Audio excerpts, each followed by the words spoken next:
শাস্তি হবে রুহের উপরে। এখন আপনি বলবেন যে রুহের শাস্তি হয় কেমনে? রুহ তো দেখা যায় না। রুহ কি দেখা যায়? রুহ সম্পর্কে প্রশ্ন করা হয়েছে, ওয়ায়াসআলুনাকা আনির রূহ কুলির রূহু মিন আমরি রাব্বি। নবী, আপনাকে প্রশ্ন করা হয় রূহ কি জিনিস, আপনি বলুন রূহ হচ্ছে আল্লাহ পাকের একটি অর্ডার। তো এই অর্ডার একটি হুকুম, যার কোনো আকার নাই, এইটারে আল্লাহ শাস্তি কেমনে দেবে? এই শাস্তি আপনি এই দুনিয়ায় বুঝতে পারবেন।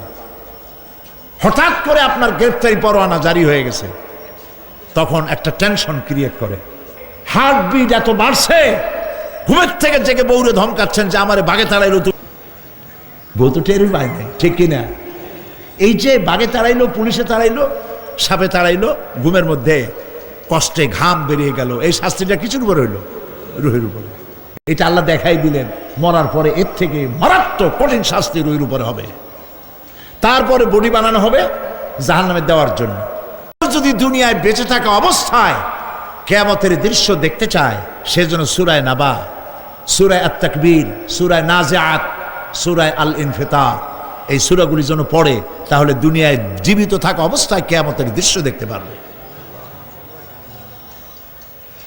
ঈমানদার ব্যক্তি, যে ব্যক্তি মরার সময় মুখে উচ্চারণ করতে পেরেছে লা ইলাহা ইল্লাল্লাহু মুহাম্মাদুর রাসূলুল্লাহ, যখন উযু করুন, একটা রুমের মধ্যে একা চলে যান, দরজা বন্ধ করে দিন, তারপরে 6 রাকাত 8 রাকাত নামাজ পড়ে কান ধরিয়া আল্লাহর কাছে বলতে থাকেন, আল্লাহ, আমি এই সমাজের একজন নগণ্য মানুষ, তুমি দয়া করে আমারে কত টাকা দিছো, পয়সা দিছো, আমার মতো বিদ্যা জানাওয়ালা লোকেরা রিক্সা চালায়, অফিসে চাকরি করে, খাইয়া বউরেও ভালো কাপড় দিতে পারে না, তুমি আমারে কই থেকে কই নিয়ে আসছো বাবু, তার আমি শুধু নাফরমানি করছি, গুনাহ করছি, মিথ্যা কথা বলছি, আল্লাহ তুমি আমারে মাফ করো।